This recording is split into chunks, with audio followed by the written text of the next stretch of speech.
सबसे पहले तो महालक्ष्मी के प्रिय भक्तजनों को हमारा प्रेम भरा नमस्कार। महालक्ष्मी व्रत कथा। महालक्ष्मी नमस्तुभ्यं नमस्तुभ्यं सुरेश्वरी हरिप्रिय नमस्तुभ्यं नमस्तुभ्यं दयानिधे। श्री गणेशाय नमः। एक समय महर्षि श्री वेद व्यास जी हस्तिनापुर पधारे। उनका आगमन सुन महाराज धृतराष्ट्र उनको आदर सहित राजमहल में ले आए। स्वर्ण सिंहासन पर विराजमान कर चरणोदक ले उनका पूजन किया।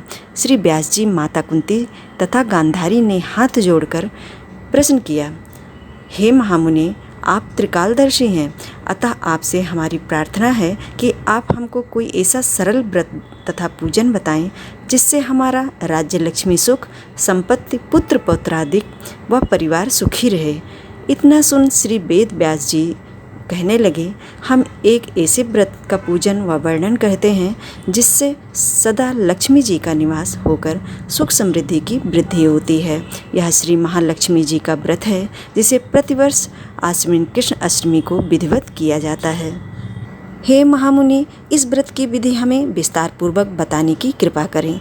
तब व्यास जी बोले, हे देवी, यह व्रत भाद्रपद शुक्ल अष्टमी से प्रारंभ किया जाता है।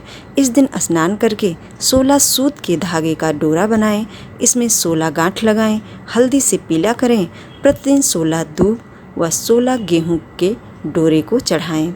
आश्विन यानी कि क्वार महीने के कृष्ण पक्ष की अष्टमी के दिन उपवास रख करके मिट्टी के हाथी पर श्री महालक्ष्मी जी की प्रतिमा स्थापित कर विधिपूर्वक पूजन करें। इस प्रकार श्रद्धा भक्ति सहित महालक्ष्मी जी का व्रत पूजन करने से आप लोगों की राज्य लक्ष्मी में सदा अभिवृद्धि होती रहेगी। इस प्रकार व्रत का विधान बता कर श्री व्यास जी अपने आश्रम को प्रस्थान कर गए। इधर समयानुसार भाद्रपद शुक्ल अष्टमी से गांधारी तथा कुंती अपने अपने महलों में नगर की स्त्रियों सहित व्रत का आरंभ करने लगी। इस प्रकार 15 दिन बीत गए। 16वें दिन आश्विन कृष्ण अष्टमी के दिन गांधारी ने नगर की सभी प्रतिष्ठित महिलाओं को पूजन के लिए अपने महल बुलवा लिया। माता कुंती के यहाँ कोई भी महिला पूजन के लिए नहीं आई।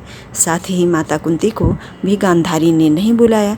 ऐसा करने से माता कुंती ने अपना बड़ा अपमान समझा। उन्होंने पूजन की कोई तैयारी ही नहीं की और उदास होकर बैठ गईं। जब पांचों पांडव युधिष्ठिर, अर्जुन, भीम, नकुल और सहदेव महल में आए तो कुंती को उदास देखकर पूछा, हे माता, आप इस प्रकार उदास क्यों बैठी हैं? आपने पूजन की तैयारी क्यों नहीं की?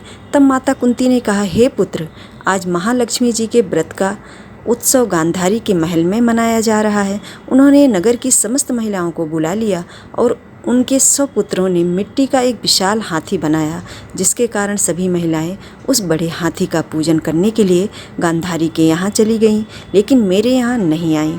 यह सुनकर अर्जुन ने कहा, हे माता, आप पूजन की तैयारी करें और नगर में बुलावा लगवा दें कि हमारे यहाँ स्वर्ग के ऐरावत हाथी की पूजन होगी। इधर माता कुंती ने नगर में ढिढोरा पिटवा दिया और पूजा की विशाल तैयारी करने लगी। उधर अर्जुन ने बाण के द्वारा स्वर्ग से ऐरावत हाथी को बुला लिया। इधर सारे नगर में शोर मच गया कि कुंती के महल में स्वर्ग से इंद्र का ऐरावत हाथी पृथ्वी पर उतार कर पूजा जाएगा। समाचार को सुनकर नगर के सभी नारी और नर, बालक एवं वृद्धों की भीड़ एकत्रित होने लगी। उधर गांधारी के महल में हलचल मच गई। वहां एकत्र हुई सभी महिलाएं अपनी अपनी थालियां लेकर कुंती के महल की ओर जाने लगी। देखते ही देखते कुंती का सारा महल ठसाठस भर गया। माता कुंती ने ऐरावत को खड़ा करने हेतु अनेक रंगों के चौक पुरवा करके नवीन रेशमी वस्त्र बिछवा दिए।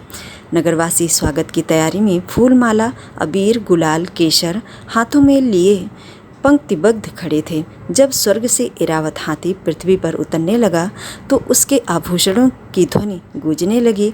ऐरावत के दर्शन होते ही सब जगह जय जयकार के नारे लगने लगे। सायंकाल के समय इंद्र का भेजा हुआ हाथी ऐरावत माता कुंती के भवन के चौक में उतर आया। तब सब नर नारियों ने पुष्पमाला, अबीर, गुलाल, केसर आदि सुगंधित पदार्थ चढ़ा करके उसका स्वागत किया। राज्य पुरोहितों द्वारा ऐरावत पर महालक्ष्मी जी की मूर्ति स्थापित करके वेद और मंत्रोच्चारण द्वारा विधि विधान से पूजन किया गया। नगरवासियों ने भी महालक्ष्मी जी का पूजन किया। फिर अनेक प्रकार के पकवान लेकर ऐरावत को खिलाए और यमुना का जल उसे पिलाया गया। राज्य पुरोहित द्वारा स्वस्ति वाचन करके महिलाओं द्वारा महालक्ष्मी जी का पूजन कराया गया। बाद में 16 गांठों वाला डोरा लक्ष्मी जी को चढ़ा करके अपने अपने हाथों में बांध लिया। ब्राह्मणों को भोजन कराया गया। दक्षिणा के रूप में स्वर्ण आभूषण, वस्त्र आदि दिया गया। तत्पश्चात महिलाओं ने मिलकर मधुर संगीत लहरियों के साथ भजन कीर्तन कर संपूर्ण रात्रि महालक्ष्मी व्रत का जागरण किया। दूसरे दिन प्रातःकाल राज्य में पुरोहित द्वारा वेद मंत्रोच्चार के साथ जलाशय में महालक्ष्मी जी की मूर्ति का विसर्जन किया गया। फिर ऐरावत को विदा कर इंद्रलोक को भेज दिया। इस प्रकार जो स्त्रियां श्री महालक्ष्मी जी का विधिपूर्वक व्रत एवं पूजन करती हैं, उनके घर धन धान्य से पूर्ण रहते हैं तथा उनके घर में महालक्ष्मी जी सदा निवास करती हैं। इस हेतु महालक्ष्मी जी की यह स्तुति साथ साथ जरूर बोलें, जैसे महालक्ष्मी नमस्तुभ्यं, नमस्तुभ्यं सुरेश्वरी, हरिप्रिय नमस्तुभ्यं, नमस्तुभ्यं दयानिधे। महालक्ष्मी मैया की जय।